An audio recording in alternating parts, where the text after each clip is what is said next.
আজকের গুরুত্বপূর্ণ আঞ্চলিক সংবাদে সবাইকে জানাই স্বাগত।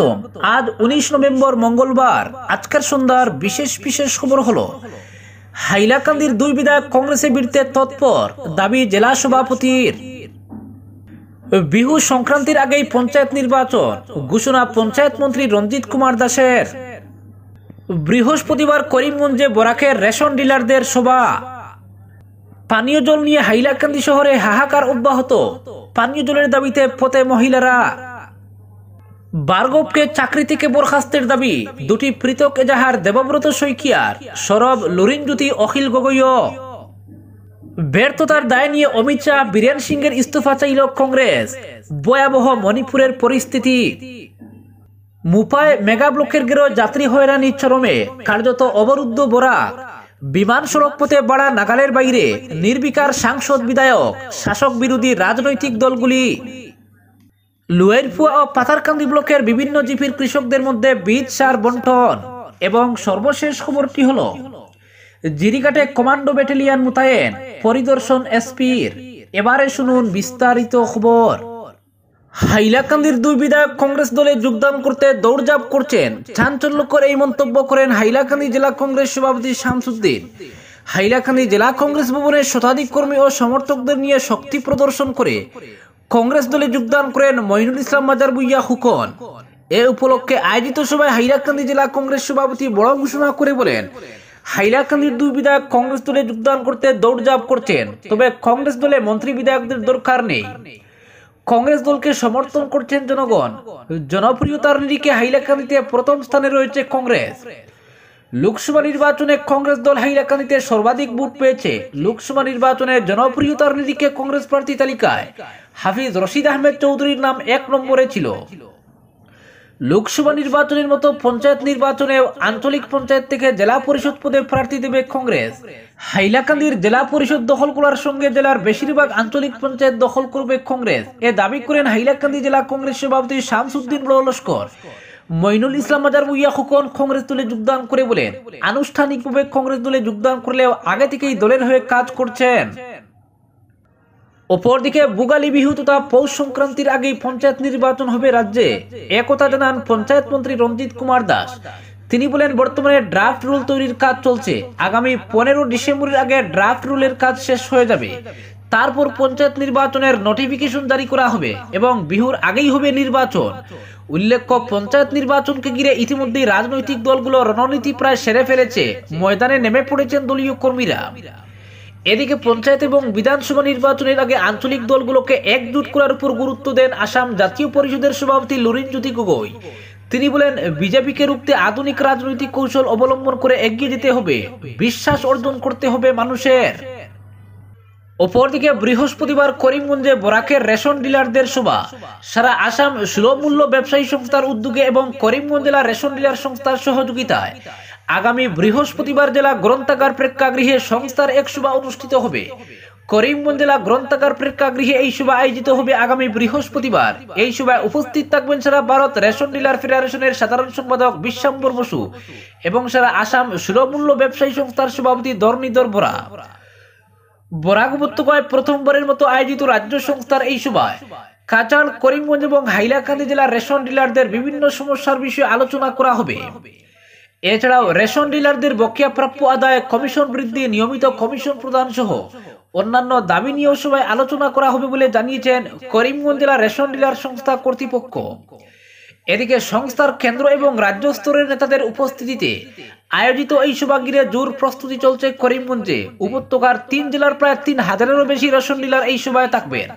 সভা সফল করতে কাচার, করিমগঞ্জ, হাইলাকান্দি জেলা সহ রেশন ডিলারদের উপস্থিতি ও সহযোগিতা কামনা করেছেন করিমগঞ্জ জেলা রেশন দোকানি সংস্থার কর্মকর্তারা।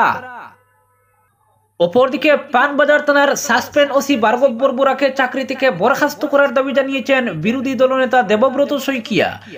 সোমবার বিরোধী দলনেতা শইকিয়া মানবাধিকার কমিশন ও আসাম রাজ্য পুলিশ দায়বদ্ধতা কমিশনের কাছে বরবরার বিরুদ্ধে পৃথক 2টি এজাহার দায়ের করেছেন। এজাহার দায়ের করে দেবব্রত শইকিয়া বলেন, পানবাজার থানার সাসপেন্ড ওসি বারগব বরবরার বিরুদ্ধে একাধিক অভিযোগ উত্থাপন হয়েছে। গোয়ালপাড়াতে এক যুবককে হত্যা করার অভিযোগ রয়েছে তার বিরুদ্ধে। এছাড়া শিলপুকুরিতে গাছ কাটার বিরুদ্ধে সোচ্চার হওয়া ছাত্রদের সঙ্গেও দুর্ব্যবহার করেছেন তিনি। ফ্যান্সি বাজারে জ্ঞানদীপ হাজারিকা নামের এক ছাত্রের উপরও আক্রমণ করেছেন। কেবল গুয়াহাটি ঘটনা নয়, জোরহাটে মহিলা ও শিশুর উপর হামলা, নাজিরাতে জাতীয় প্রেস দিবসে সাংবাদিকের সঙ্গে পুলিশের দুর্ব্যবহারের ঘটনাও তিনি এজাহারে উল্লেখ করেন। সেই সঙ্গে বিরোধী দলনেতা শইকিয়া ভার্গব বর্বরাকে চাকরি থেকে বরখাস্ত করার দাবি সহ পুলিশ বিভাগে কমিশনের নিয়ম অনুযায়ী পদোন্নতি ইত্যাদি হচ্ছে কিনা তা খতিয়ে দেখার দাবি তুলেছেন। এদিকে পুলিশের আইন হাতে তুলে নেওয়ার ঘটনার উল্লেখ করে আসাম জাতীয় পরিষদ দলের সভাপতি লুরিনজ্যোতি গগৈ বরখাস্ত ওসি ভার্গব বর্বরার বিরুদ্ধে আইন অনুযায়ী দৃষ্টান্তমূলক ব্যবস্থা গ্রহণ করার জন্য সরকারের প্রতি আহ্বান জানান। তিনি বলেন, মুখ্যমন্ত্রী সহ মন্ত্রীরা বিভিন্ন সময়ে আইন বহির্ভূত কাজে উৎসাহিত করে মন্তব্য করায়, এটাই এর প্রতিফলন বলে মন্তব্য করেন গগৈ। বিধায়ক অখিল গগৈ বলেন, যে সরকারের মুখ্যমন্ত্রী মুক্ত হত্যার নির্দেশ দেন, 100 ভুয়ো এনকাউন্টার করে হত্যা করা হয়, সেই সরকারের আমলে প্রকাশ্য দিবালুকে সাধারণ লোকের উপর পুলিশের আতিশয্য স্বাভাবিক ঘটনা। ভার্গব বর্বরার এই কাণ্ড আসাম পুলিশের চরিত্র হ্রাস করে দিয়েছে। ফ্যাসিস্ট সরকারের পুলিশের চরিত্র এটাই। তিনি বলেন, ভার্গব বর্বরাকে চাকরি থেকে বরখাস্ত করবে না সরকার, কেবল লোকচক্ষুর আড়াল করতে সাসপেন্ড করা হয়েছে। তিনি ভার্গব বর্বরাকে শীঘ্রই গ্রেফতারের দাবি জানিয়েছেন। অপরদিকে মুম্বাই মেগা ব্লকের গেরো যাত্রী হয়রানি চরমে, কার্যত অবরুদ্ধ বরাক। বর্ষার 6 থেকে 8 মাস রেল ও সড়ক যোগাযোগ বন্ধ থাকাটা নিষ্ঠুর নিয়তি বলে মেনেই নিয়েছেন বরাক উপত্যকার মানুষ, কিন্তু এখন দেখা যাচ্ছে এতেও নিস্তার মিলছে না। বর্ষার পর শুকনো বা শীত মরশুমের শুরুতেও মুম্বাইয়ের রেল দুর্ঘটনাকে ঘিরে কার্যত অনির্দিষ্টকালের জন্য প্রায় যোগাযোগ বিচ্ছিন্ন হয়ে রয়েছে বরাক উপত্যকা। কবে এই পরিস্থিতি থেকে মুক্তি মিলবে, কবে স্বাভাবিক হবে রেল পরিষেবা, নিশ্চিত করে কিছুই বলতে পারছেন না এনএফএল কর্তৃপক্ষ। আর এই পরিস্থিতির ফায়দা নিয়ে শিলচর থেকে গুয়াহাটি সহ বাইরের অন্য শহরে যাওয়ার বিমান ভাড়া হু হু করে বাড়তে বাড়তে আকাশ স্পর্শ করছে। রেল কর্তৃপক্ষ 30 নভেম্বর পর্যন্ত ঘোষণা করে রেখেছে মেগা ব্লক। মহার্ঘ রয়েছে সুপার বাসের ভাড়াও। পাহাড় লাইনে লাংটিং এর কাছাকাছি মুম্বাই মালগাড়ি দুর্ঘটনাগ্রস্ত হওয়ার পরে শিলচর, বদরপুর ও আগরতলা রুটের সব ট্রেন বাতিল করে ওই অংশে মেগা ব্লক ঘোষণা করেছে এনএফএল। এতে চরম বিপাকে পড়েছেন যাত্রীরা।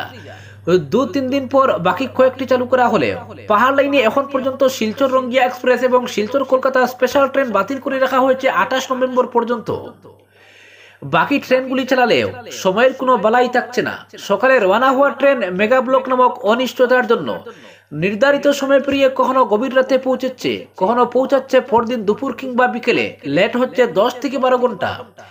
এতে দিশেহারা অবস্থা অসহায় যাত্রীদের। শুধু তাই নয়, মেগা ব্লকের ফলে চলছে চূড়ান্ত পরিমাণ যাত্রী হয়রানি। যাত্রীরা যারা দূরপাল্লার ট্রেনে কলকাতা থেকে শিলচর বা আগরতলায় আসছেন, যাত্রাপথে মাঝখানে গুয়াহাটি বা লামডিং পর্যন্ত আসার পর তাদের ট্রেন হঠাৎই বাতিল ঘোষণা করা হচ্ছে। এ অবস্থায় যাত্রীরা গন্তব্যে পৌঁছার বিকল্প পথ খুঁজে পাচ্ছেন না। সবকিছু মিলিয়ে রেলকে ঘিরে চরম অরাজক পরিস্থিতি চলতে থাকলেও শাসক বিরোধী দুই শিবিরই বিষয়টি নিয়ে নীরবতা পালন করছে। মানুষ দুর্ভোগ পোহালেও সরকারের প্রতিনিধি এবং রাজনীতির কারবারিদের যেন কারোর কিচ্ছু যায় আসে না। মুম্বাই মালগাড়ি দুর্ঘটনার জন্য মেগা ব্লকের ফলে সেখানে আদৌ কি পরিস্থিতি চলছে, যাত্রীরা কিভাবে এই সমস্যার মোকাবিলা করছেন, রেল বিভাগ যাত্রীদের সুবিধা এগিয়ে এসেছে কিনা, জায়গায় গিয়ে সেই পরিস্থিতি দেখে আসা তো দূরস্থ। এখন পর্যন্ত বিষয়টি নিয়ে একটি বিবৃতিও দেননি শিলচর ও করিমগঞ্জের 2 সাংসদ পরিমল শুক্লবৈদ্য এবং কৃপনাথ মালা। এমনকি এত বড় সমস্যা চুয়েও যায়নি রাজ্যসভার সাংসদ মিশন রঞ্জন দাস এবং তৃণমূলের সাংসদ সুস্মিতা দেবকে। অথচ এরা প্রত্যেকেই নিজেদের অন্য সব কাজকর্ম নিয়ে সোশ্যাল মিডিয়ায় ব্যাপক তৎপর রয়েছে। রেল বিভাগ কত তাড়াতাড়ি এই মেগা ব্লক শেষ করে ট্রেন চলাচল স্বাভাবিক করবে। মুম্বাইয়ে কি এমন মালগাড়ি দুর্ঘটনা ঘটলো যে একটি বড় অংশ নিয়ে মেগা ব্লক ঘোষণা করতে হলো? এর তদন্ত এখন কোন পর্যায়ে রয়েছে? এইসব খোঁজ খবর নেওয়ার বিন্দুমাত্র প্রয়োজনটুকু মনে করছেন না সাংসদরা। তারা ব্যস্ত ব্যক্তিগত কাজে। এর ফলে এমন মন্তব্য উঠে আসছে, যখন কঠিন পরিস্থিতিতে সাংসদদের হস্তক্ষেপ প্রয়োজন, তখনই তারা চরম উদাসীন থেকে দৃষ্টান্ত স্থাপন করছেন।